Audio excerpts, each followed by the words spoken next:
The station where our veterans' voices are heard, MBR Talk. Hey, thanks for tuning in. Welcome, Quack. Program are those of the speakers and do not necessarily reflect the views or positions of any entities they represent. Find us on the web at mbradio.us. Welcome to Freedom Chat, where real Americans speak their minds. And no topic is off limits. No scripts, no judgment, just honest conversation. Raw, unfiltered, and free. If you're ready to challenge the narrative and celebrate true freedom, you're in the right place. This is Freedom Chat.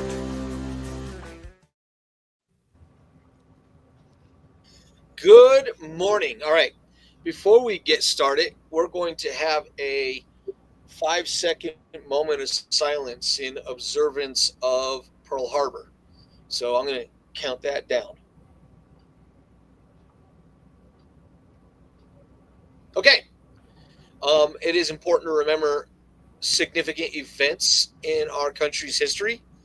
And we all know what today was, and we all acknowledge that as something that's important.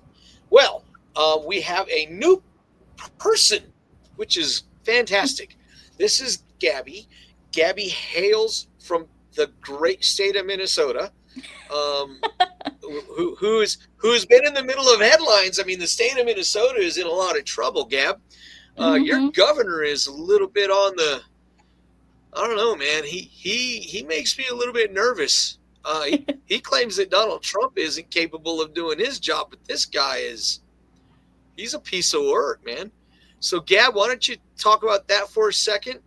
And then I'm going to turn it over to Dennis and Mom and let them kind of run the show today. So, Gab, go for it.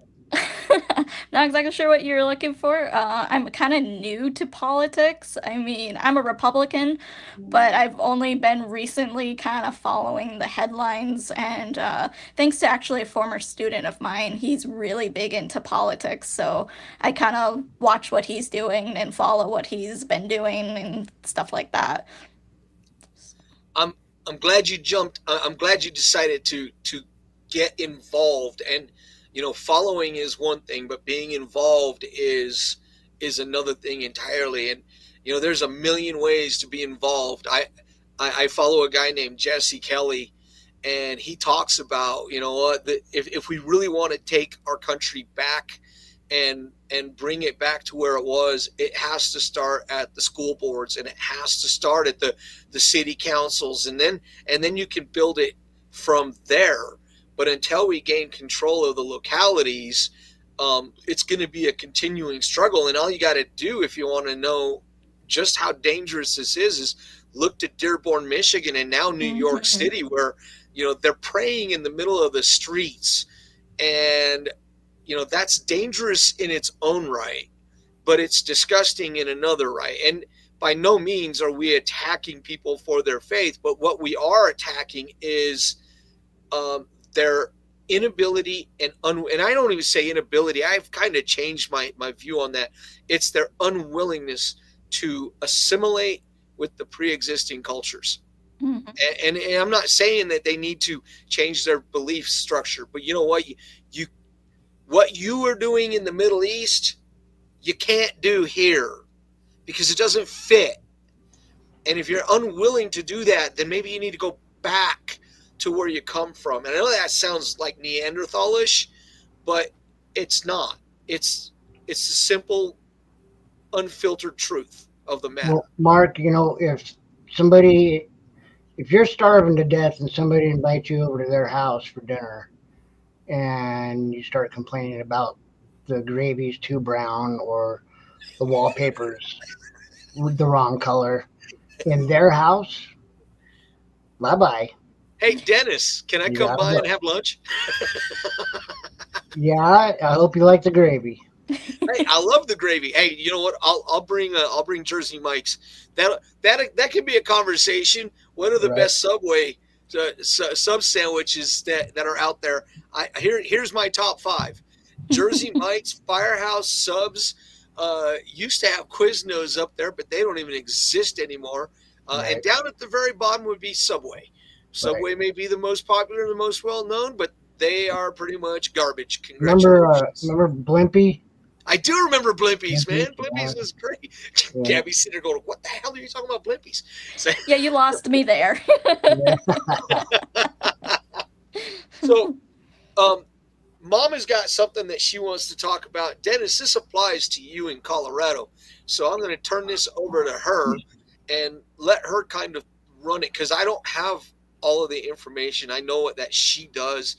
I've got my opinion about it, but I'm gonna throw it to you guys. So, Mom, you have the floor.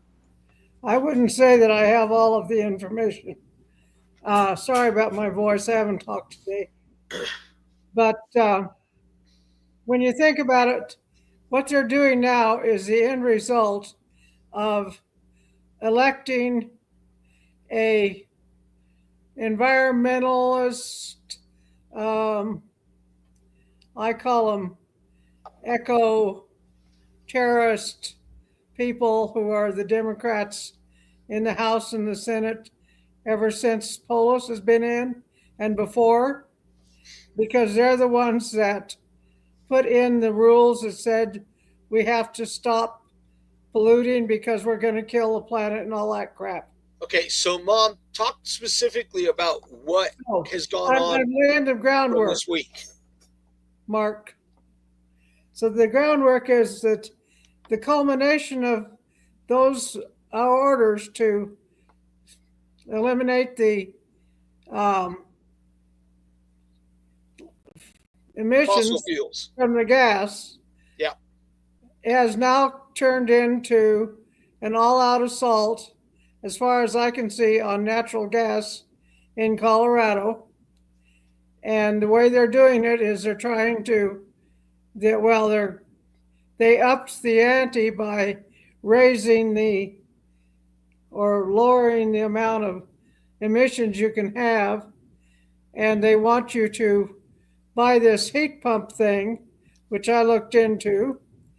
And for most people, and I'm not talking rich people, I'm talking us normal people, the retrofit would not even come close to giving us what you would want. And the heat pump doesn't really work. Okay, what it does. So, Mom, here's the question. Does the technology exist in an efficient manner for the everyday Coloradan? It does right now, as long as you leave that heat pump off. That's not what I'm getting at. I'm talking about what they intend to do. The heat pump, I'm not sure where it would work efficiently. Okay. But how it works is it pulls the heat from the outside of your house. It's attached to your electric. It cuts off your natural gas completely, and you go all electric. And your heat for your house comes through this heat pump, which pulls the heat from the outside into your house. Well, that works fine if it's warm outside. Colorado is not warm all the time. Okay, so here's what this is what I'm understanding. The heat pump draws from atmospheric temperatures, and it generates the heat throughout the house. So it basically replaces the current way we heat our homes, which is gas furnaces. And the issue at hand here is the technology does not currently exist for it to transfer or convert cold air into heat. So what you run into in a state like Colorado, and oh, by the way, Gabby, don't be surprised if Tim Walz tries to do the same damn thing up there in Minnesota, because we know he's about as dumb as a rock too. But this is what they want to do, and this is what they try to lean on. We're trying to save the planet. That's what they say. We're trying to save the planet. Never mind the fact that all of the legitimate environmental scientists that are out there that are either ignored or squashed have said global warming does not exist. The global warming has not been accelerated by human consumption in any way, shape, or form. And that is coming from people who I have checked the credentials of these scientists that are basically ignored or, like I said, squished. So when you get an environmentally driven moron like Governor Polis and the people in his little circle, you get these policies crammed down everybody else's throats. And unless you can vote them out of office, which right now we can't because we have a lot of really, I hate calling people stupid, Gabby, but these people are really stupid. Because why you leave a state that is bad and being badly governed like California or Virginia or New York or Minnesota, why you would come to another state where it's not being governed great, but it's also not being governed poorly, and start voting the policies basically. Because when you vote for these people that represent, you're voting for policies.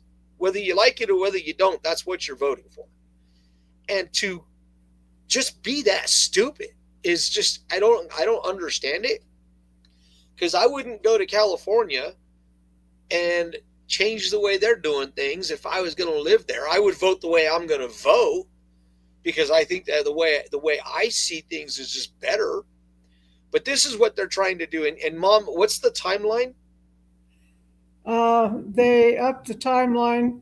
They want to do all this conversion, or at least start it, to bring the emissions down by 2030 instead of, I think it was, I don't remember what the original date was, but they've lowered it to 2030, which is impossible. First of all, putting these heat pumps on means you have to retrofit your whole house. And if you have an older house, that does not work well. So here's a comment. So here's a comment that, and so this will be, we got some comments today, which is pretty awesome. And I have no idea what the hell that person is saying, but whatever. Hello, that would be Beringle. Hello, how are you? Welcome to the show. Texas managers, did you get George Floyd? Well, what did you get George Floyd for Christmas? Gab, I think that's a question for you. Nothing. We vote. Hey, look, I voted for Trump. I know my mom and Dennis voted for Trump. I'm pretty sure I voted for Trump. Gab voted for Trump. Based, I don't know what that means. 3.5 grams for my boy Floyd. I know what that reference is. That would be how much he OD'd by. Whenever elders mention anything electric or technical, I swear I hear hate in their voice. Well, here's a news flash for you. It's not just electrical technical.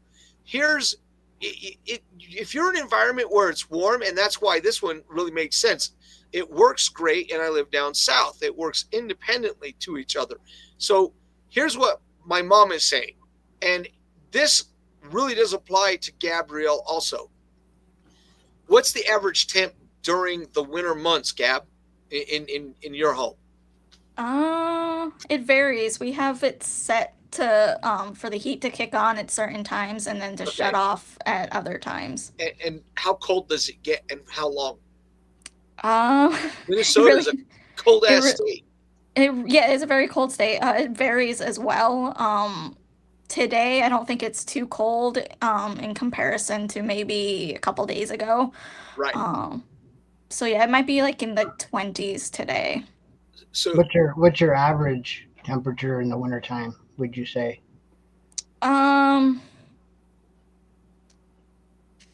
Maybe low 20s. It can get lower than that too, depending on the day. Wow. Right. Yeah. So if these pumps work well in the South, it's because in the South, the average ambient temperature is higher. So converting that air into something that is comfortable in a house is probably not that difficult to do, and probably not that expensive. I'm just going to assume, because hey, they're Hidden Earth. Here's my question, man, and Christian from Georgia. Here's my question: what's your average What is your average ambient temperature? That's the question that needs to be asked, is what's the average ambient temperature in Colorado during the wintertime? It, like this year, and look, we'll kind of get into this. This year's been weird for Colorado. We didn't get snow until last week. Yeah. Like December, we got no snow until December. That's nuts.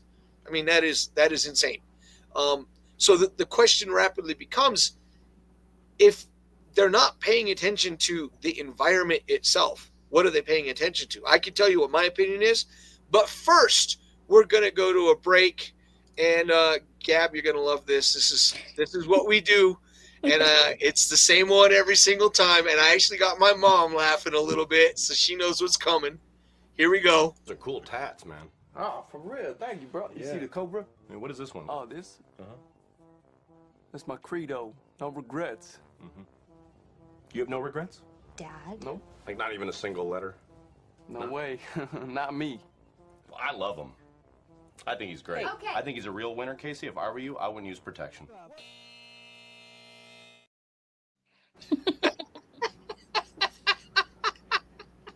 That's my credo. That's my credo, man. Well, what's that? I'd like to reply to the gentleman that doesn't like old people talking about electrical stuff. Just because I'm old doesn't make me stupid. It did make me look things up. And I did look it up, and it would be extremely expensive to retrofit houses for this heat pump, particularly older houses, because they're not well insulated. And the list goes on of things that are against it for a place like Colorado. Then you go into the amount of money that renters are going to have to pay, because the cost of retrofit's going to get stuck on them. Right. And here's one of the things that we're going to talk about. So this is Hidden Edits .777. They were the ones that made that comment. Here's Kristen 4276, Northern Mississippi. You're right. It gets cold and extremely hot in the summer. So we kind of run that back and forth, right? Heat's combined with a condenser unit. The furnace is changed. The question is okay. So here's my question for you. How long have you guys been running that kind of a system? And once again, your ambient temperature, what is the average temperature in the wintertime, and the average temperature, and how long? That's the other thing, is how long when does it get warm for you? When doesn't it? And my mom is right. We talk about what is right now what's the biggest catchphrase going on in politics right now? The catchphrase is affordability. That's the catchword. Everybody's wanting. We're now talking about affordability. Okay. And this kind of goes towards President Trump. They can't get him on world peace because, well, he's well on his way to achieving that. They can't get him on a lot of things because he's proven to be right. Can't get him on tariffs. He's proven to be right there. So now it's all about affordability. That was why Mondani won in New York. It had nothing to do with anything other than he keyed on something that people could emotionally attach themselves to. This is something that can be attached to the emotions. It's going to cost how much money? And like I said, I already saw Excel. Excel is running at ads about rebates. Well, come on, man. Give me a break. How much is the rebate going to actually benefit you? And that's the question. And if you're a renter, it's not going to benefit you at all, because unless you buy and are owning your house, you're just giving away your money. And that's a truth. That is a fundamental truth. Here's another comment. Had the train unit. Right. So you've been doing this for a long time. They're trying to convert. Okay, here's the equivalent. Mom, would you agree with this? They're trying to fit a square peg into a round hole. They want everybody on electric, and our grid won't cover it. Yes, and that's the other. Sticking a round peg in a square hole. Yeah, that works. Yeah, and that's the other side to this. is they want to go electric everything because it's better for the environment. Well, the truth of the matter is they should have gone nuclear power decades ago. They knew that they had it. They knew they had the technology on small levels. Gabrielle knows about military equipment to a degree, right? Nuclear subs have been using nuclear reactors to power them for decades, and the nuclear aircraft carrier has been around since the early 70s. So don't say that you can't do this. It's utterly doable. And in areas where they've used them and used them clean, the safeguards are in place, everything's in place. But the challenge you've got is you don't have the infrastructure right now, and you didn't do anything for years, and now all of a sudden you think you're trying to save the environment. Well, you're not.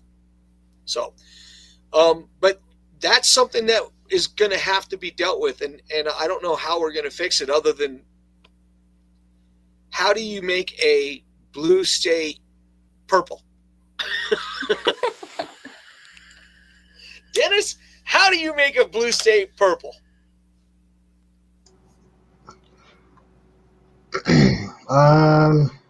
Turn the heat up a little bit. Gabby, how do we make blue states purple? What's the challenge here? I think getting people out to vote. Mail-in ballots. Yep. Okay, so I think we kind of did really good with that subject. Dennis, what has been going on this past week? Because I haven't been able to watch damn near anything, man. It's been a crazy week for me.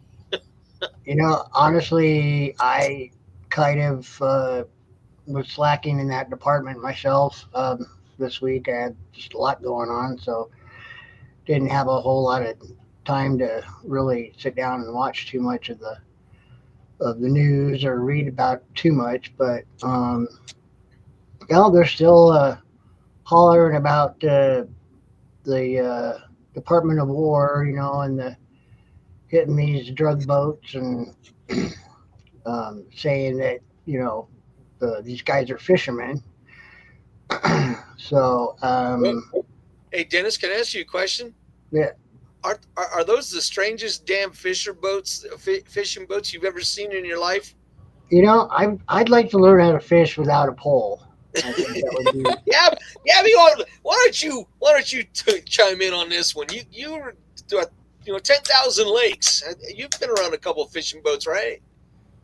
One fishing boat once. My dad took me out once when I actually lived in Wisconsin, and it was not a very good experience. Well, you've seen the pictures of these boats these guys are in, right? Right. Yeah, they're not fishing boats. Okay, I just wanted to make sure. I've been in a couple of fishing boats. I've fished on the water before.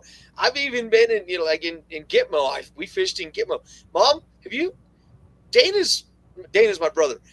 His fishing boat doesn't look like what we're seeing running out of Venezuela, are they?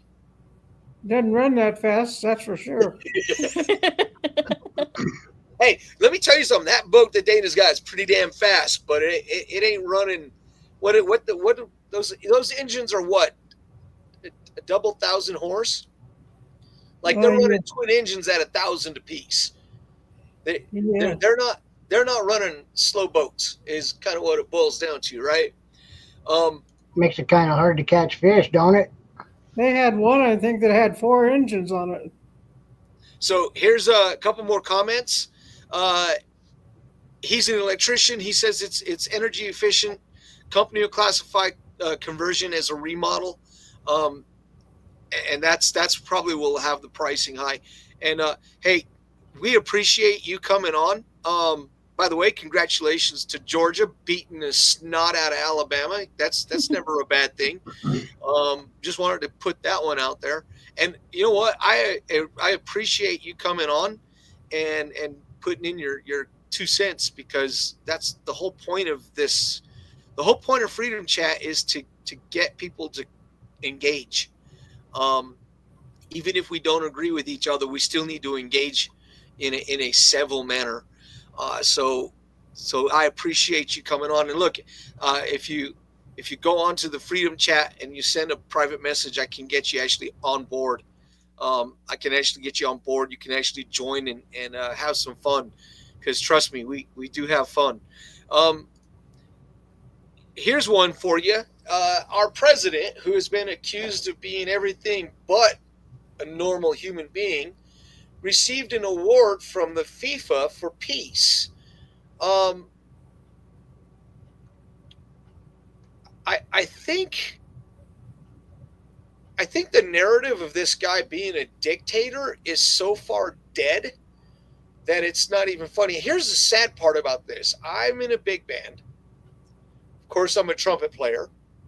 And in my big band, during breaks, there are conversations that go on that, let me just tell you, my tongue hurts because of how much I have to bite it, because I don't want to tell these people that they're full of crap and that they've been watching too much Rachel Maddow and that they've been watching too much CNN, MSNBC, and all those garbage, quote unquote, news shows, which surprisingly enough, President Obama said, yeah, they pretty much deliver the news. What is your idea of news, Gab? Truth, honesty, get your facts straight. And how much of, so I know my mom watches Fox, and I know Dennis watches Fox.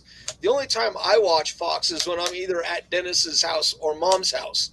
So just keep in mind, I'm as ignorant as anybody else, because I try to focus on websites, and I try to focus on the news websites. There's Just the News is great. I watch Newsmax is fairly unbiased, and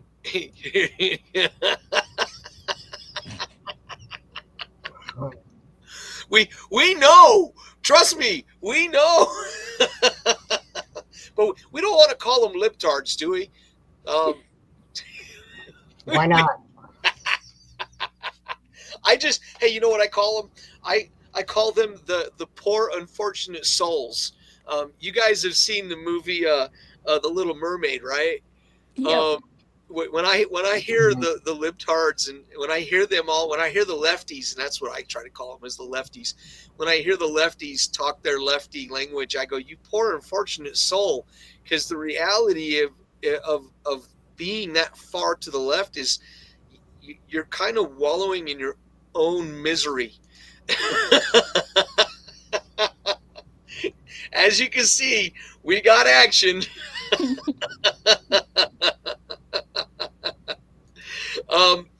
And by the way, he also said beating Bama is always great. So how do we, I think the biggest, and I end up dominating the damn conversation. I don't mean to. The hardest challenge that we're going to have is teaching people that what they think they're seeing is not really what they're seeing. Let's talk about Islam and Muslims, and this is by no means an attack on people of that faith.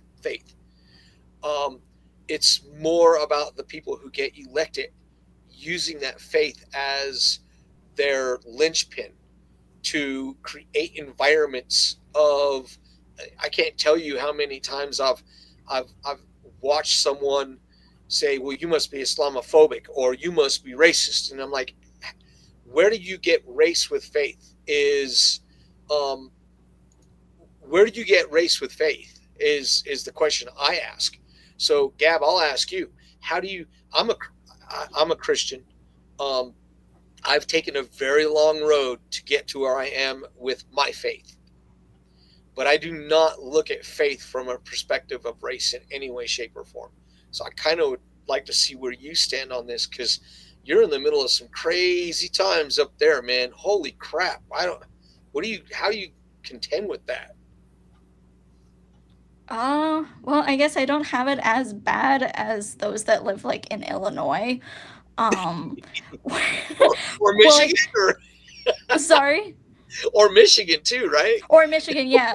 And like my dad's a pastor in Illinois, and so when I went to visit them over the summer, I was very shocked at how prevalent Islam is and Muslims in general are in that area. Because in Minnesota, in Mankato, there isn't that. You know, we have Somalians, but we don't have like mosques down the street. Right, So that was definitely a big shock. right. But I wouldn't correlate faith with racism. Hey, Mom, I kind of want to know where you stand on this because you and I mean, look, I'm 57 and Dennis is 50, what, 56, 55? Dennis? 45. Oh, good Lord. You're not 45, you liar. No, you got me. Yeah, I just turned 55 in August. Oh, but mom is 83, and you know, it's funny how people of our age and by extension mom's age, we kind of look around and we go, what the hell, right? Yeah.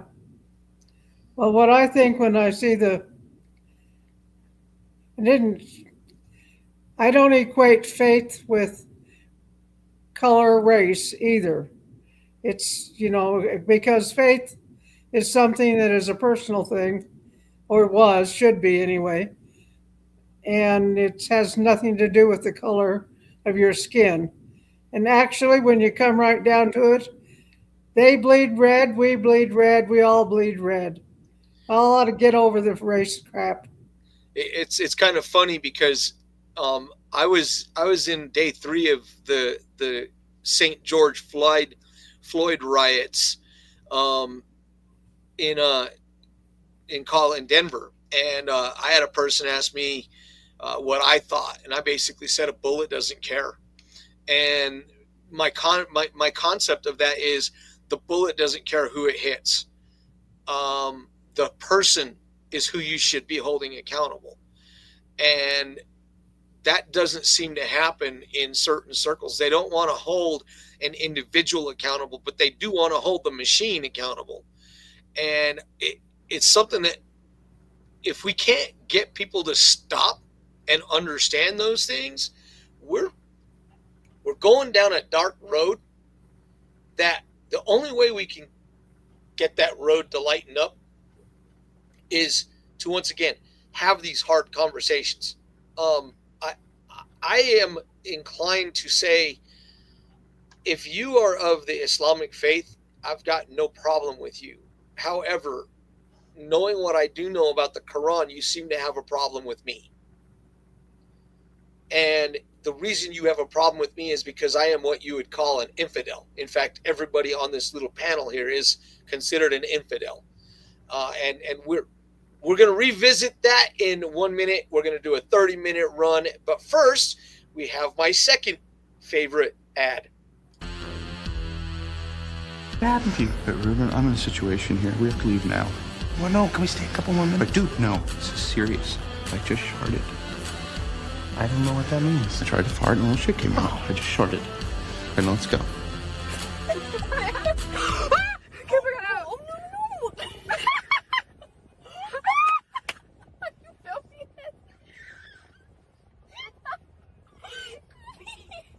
There's a car behind us.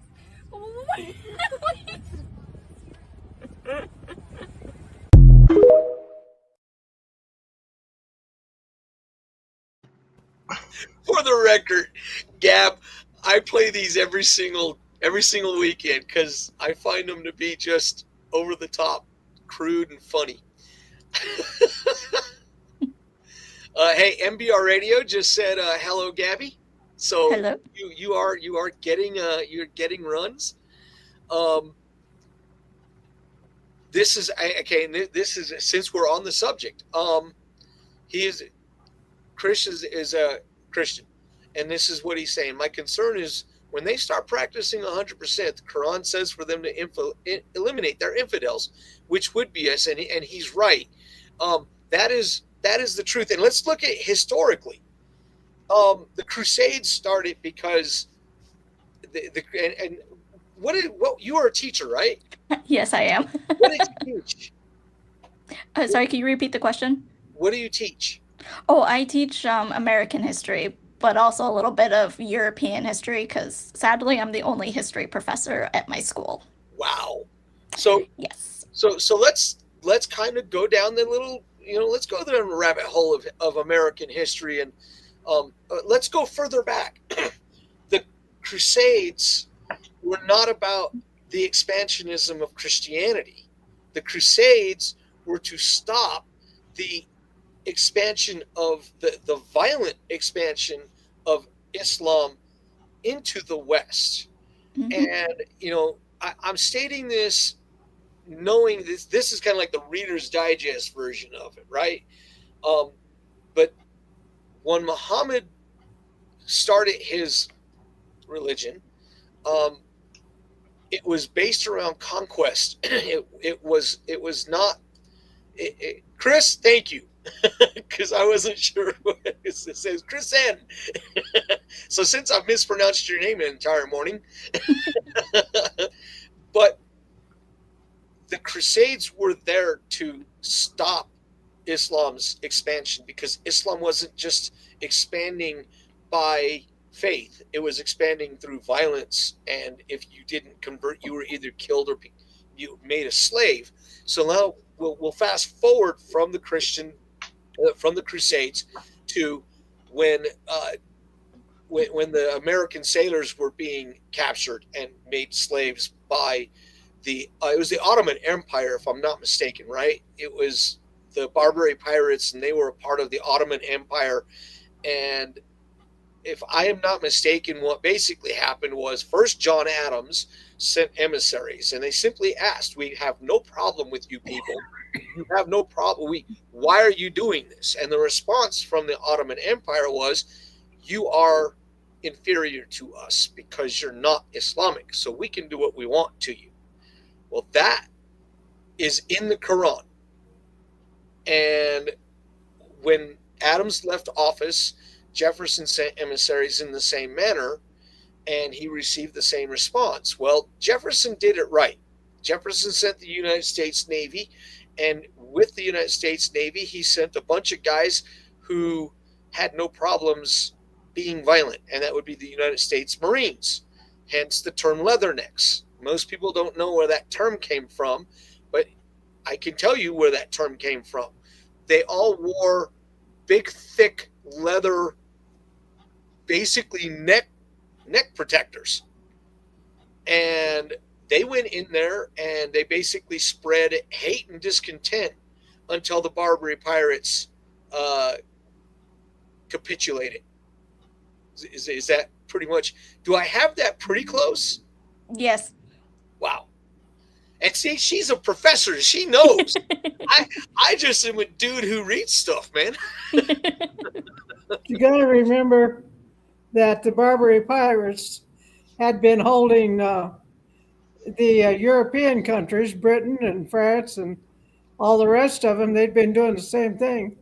And those people, those lovely European ones, just happily paid the ransom. Right. Well, paid the ransom for those that had money to pay the ransom with. They would pay it. The rest of the people that were taken off their boats were enslaved.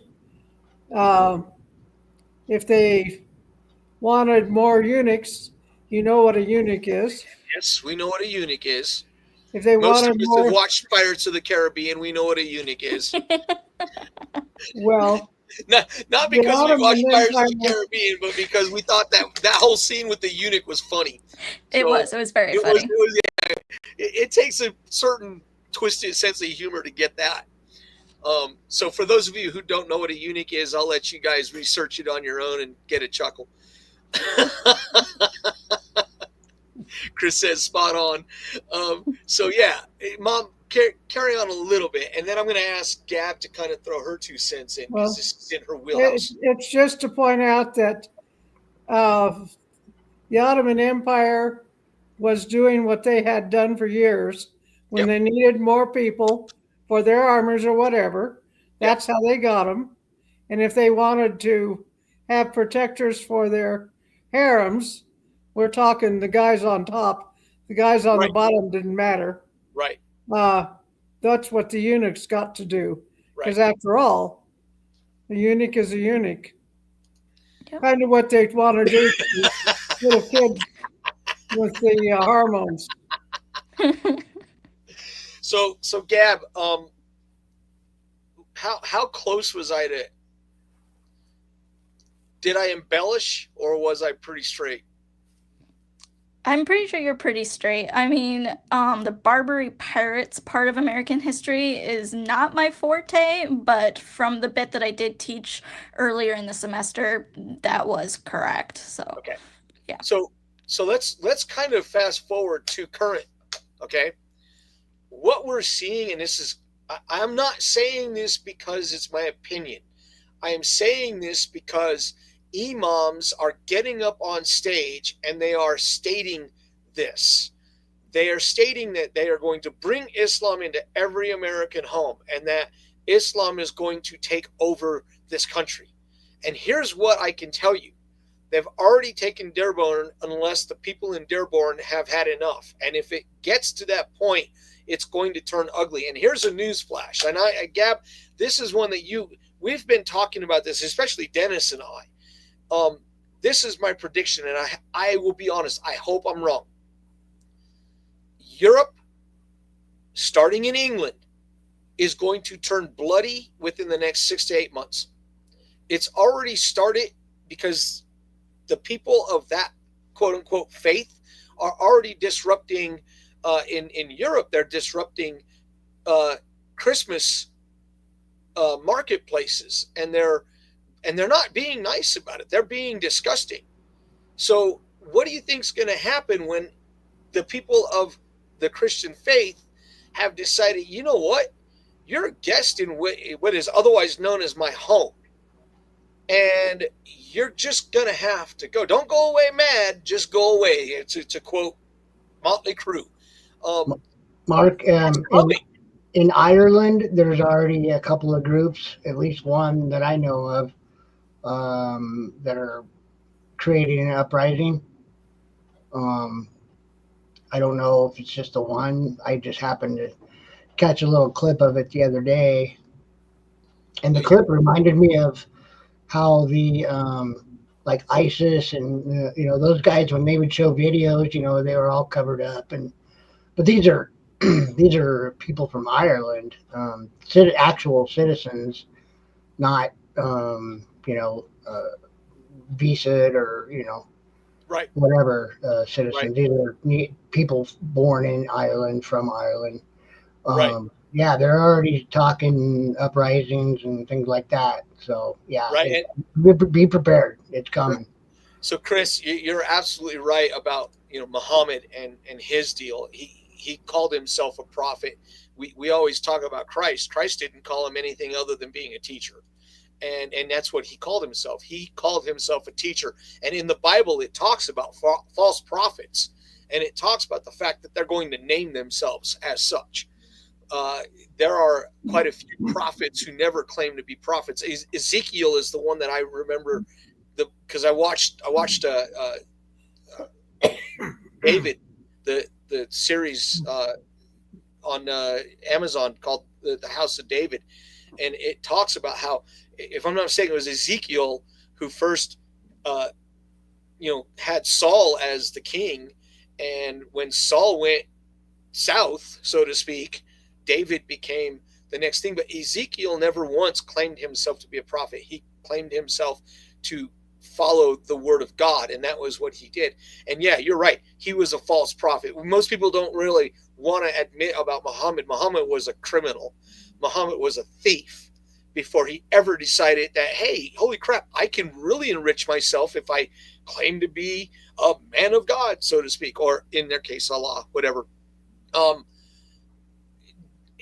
Dennis, I'm going to ask you, and the rest of this panel, what do you guys think is going to happen if Conor McGregor actually becomes the Prime Minister of Ireland? Because he is running. Y'all know who he is, right? For those of you who don't know who Conor McGregor is, he is an MMA fighter, and he's pretty damn famous. And he is running to become the next Prime Minister of Ireland because he's tired of watching his country be basically run down the toilet by these people. And they are people, but they're not good people. And I have friends who are Islamic that I work with. So it is very hard for me when I say I like them, they are my friends, but I don't trust their belief, because I don't believe that their belief is coming from a position of honesty and openness. And because I don't believe that, and look, it says it also in the Quran, you deceive until you gain a foothold. If that doesn't tell you that everything that quote unquote religion is about, which is about, and you don't have to agree with me. And if you have proof that I'm wrong, then bring it. Don't, I always tell people, bring it, don't sing it. That's if you have proof. But there are plenty of people who are experts in the Quran that are not Islam, and they have all said the same thing.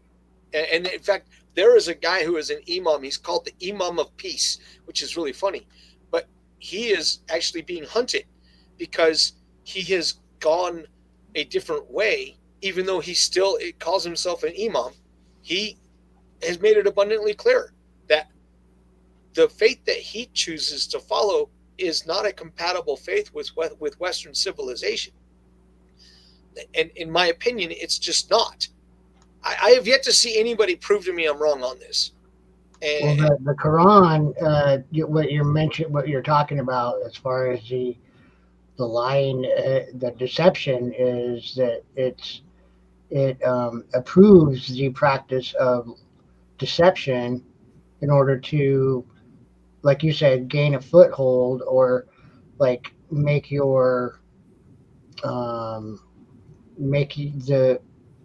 yourself look like you're friends with everyone. Right. When in fact, that's not your goal. Right.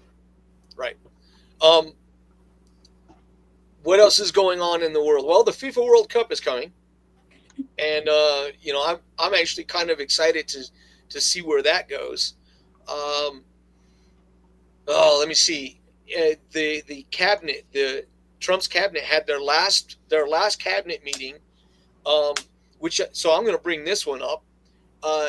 This current administration I'm 57.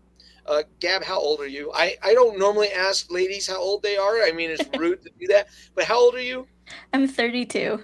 Okay, so you're 32. In your 32 years on this planet, especially when you got old enough to actually be quasi-aware, have you ever seen an administration that is completely transparent the way this one is?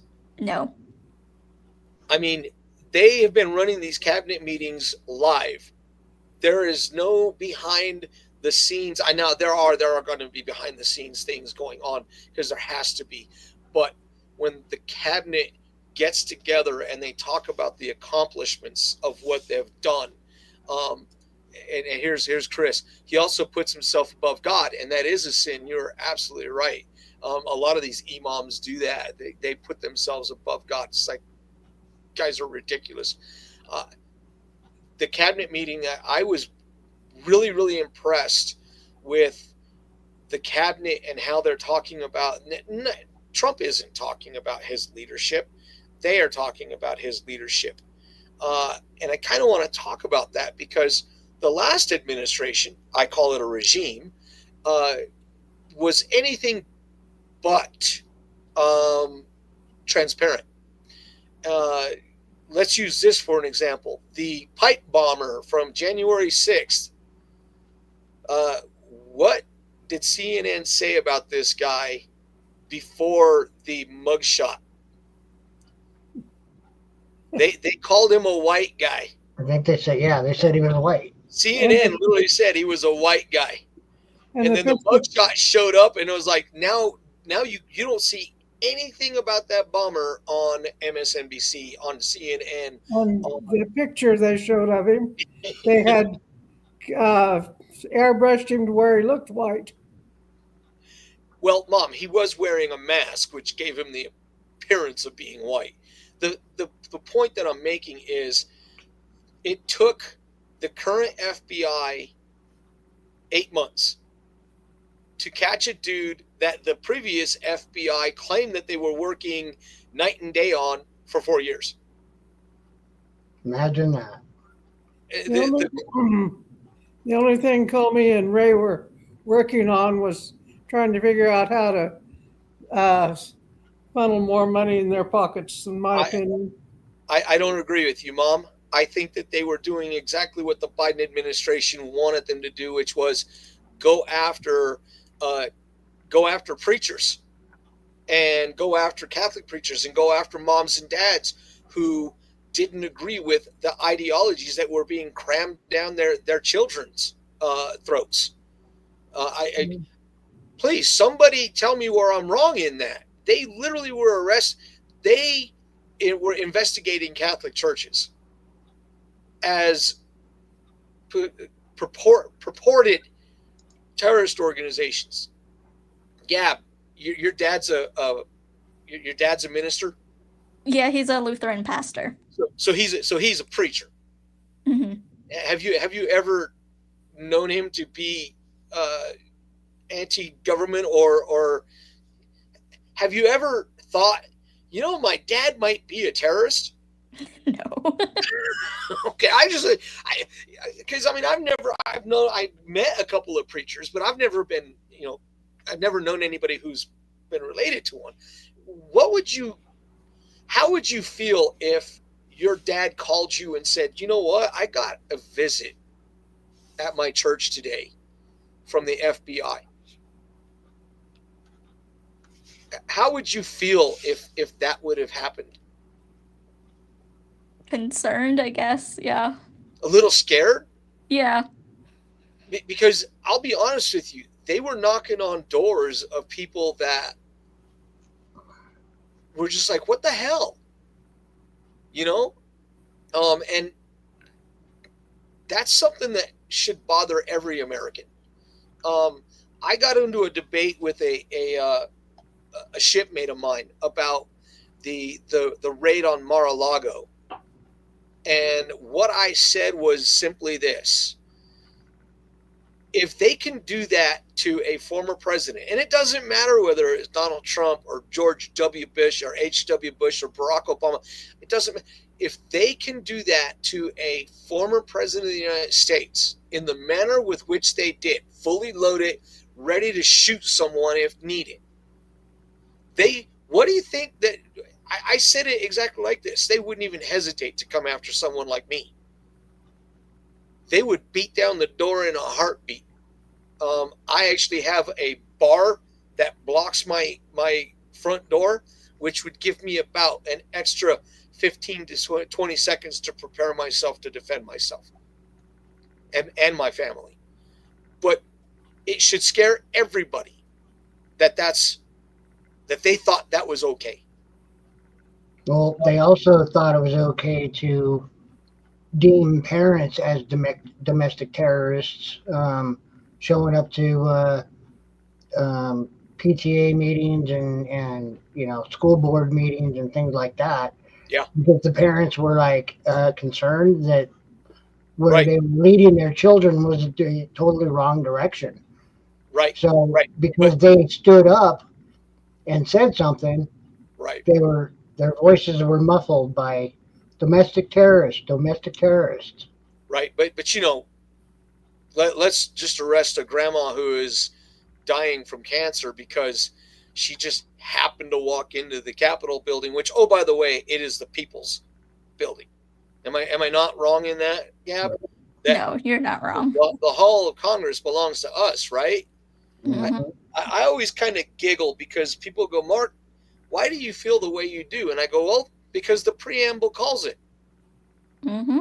The preamble calls it pretty damn clear, especially the first three words, we the people. As did Lincoln. Exactly, as did Lincoln. Now, Gab, we're about ready to jump off because we got 5 minutes, but I'm going to ask you, who was your favorite president and why? Oh boy. I always find that to be a very hard question to answer. I usually have quite a few, but Lincoln is usually number one. Okay. What's your rationale behind that? I think because he wasn't afraid to stand up for what was wrong.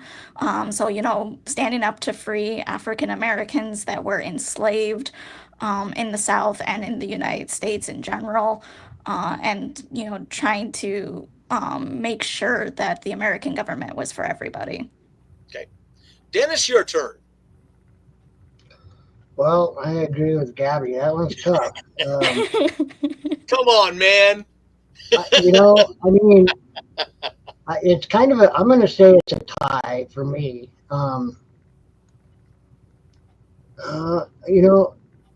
Actually, I'm going to say it's a four-way tie. Oh, crap. George Washington. Okay. Just because he was a no-nonsense guy. He knew what he wanted to see the United States become.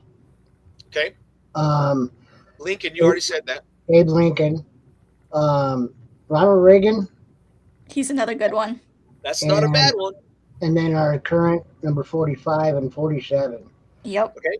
Mom. So that'd be a five-way tie. No, I'm just kidding. Mom, your turn. I'd have to go with Washington because without him, I'm not sure we'd have a country. Very true. Bingo. So I'm gonna give mine. It's Washington, and I know that there are a lot of Trumpers out there who have called Trump the greatest president, and I simply state this: Washington marched his army down the streets of Philadelphia, and the entire world, without knowing that they were holding their breath, held their breath to see what that guy was going to do. And he walked into the Continental Congress and he handed his saber and said, "I hereby tender my resignation," and then went home. He, of course, toured his property after, but he relinquished power willingly. That was the first of 3 separate times that he did it. I take it one step further. Of all of our presidents, from the second president to the current president, there was a desire to believe that they could do things better, and they ran. Washington had to be begged to serve. And he, of all of our presidents, and it includes Lincoln and it includes Reagan, he's the only one who understood that his position was not a position of power, it was a position of servitude. And for me, it's why I admire Washington more than I admire any of them. And that includes Reagan, and it includes Trump. And I agree. Washington, Reagan, and Trump in that order. I say that, and Lincoln, to a very large degree, is thrown in there. And there are presidents who did really, really good things, and there are presidents who were pretty damn crappy. Mark? Biden is the worst in history. I don't care what anybody says. You aren't going to get any worse than that. Biden showed us what will happen if we let it go into the abyss. Mark, what do all those presidents have in common, though? Starting with George Washington. They all set a precedent, and they were action speaks louder than words type presidents. Yeah, that's the important thing right there. Yeah. I think that sets them apart, is that you had decisive presidents. You didn't have. You knew what you were getting with Washington. You damn sure know what you're getting with Trump, and you knew what you were getting with Reagan. You never really knew where. I mean, hell, even H.W. and W. Bush. What the hell were you getting with those cats? Not much, right? And you knew what you didn't know about Obama. You knew what you didn't know about Clinton. I mean, okay, we won't even get into Clinton. Clinton was trying to beat Kennedy, and honestly, Kennedy was a pretty damn decisive. As far as Democrats go, and I'm gonna make this statement: I would have taken Kennedy over FDR any day of the week and twice on Sunday. I believe, and I'm not saying that I think FDR was a product of his environment and of his times, but FDR was a socialist, and he believed highly in a socialist agenda, and that made him dangerous. And, Agreed. and look, he was also racist, and he was also anti-Jewish. Okay. And Gab, and we're getting ready to jump off because it is time to jump off. I want to first, everybody who jumped on it, Chris, man, you got to send me a private message so I can get you on, because I cannot wait to get you on the show. Like, your takes are incredible, and I appreciate you coming on. All of you who watched, thank you for watching. This has been a great one because we got another person. And Gab, you will be. Thanks for coming on, Gabby. Thank you for having me.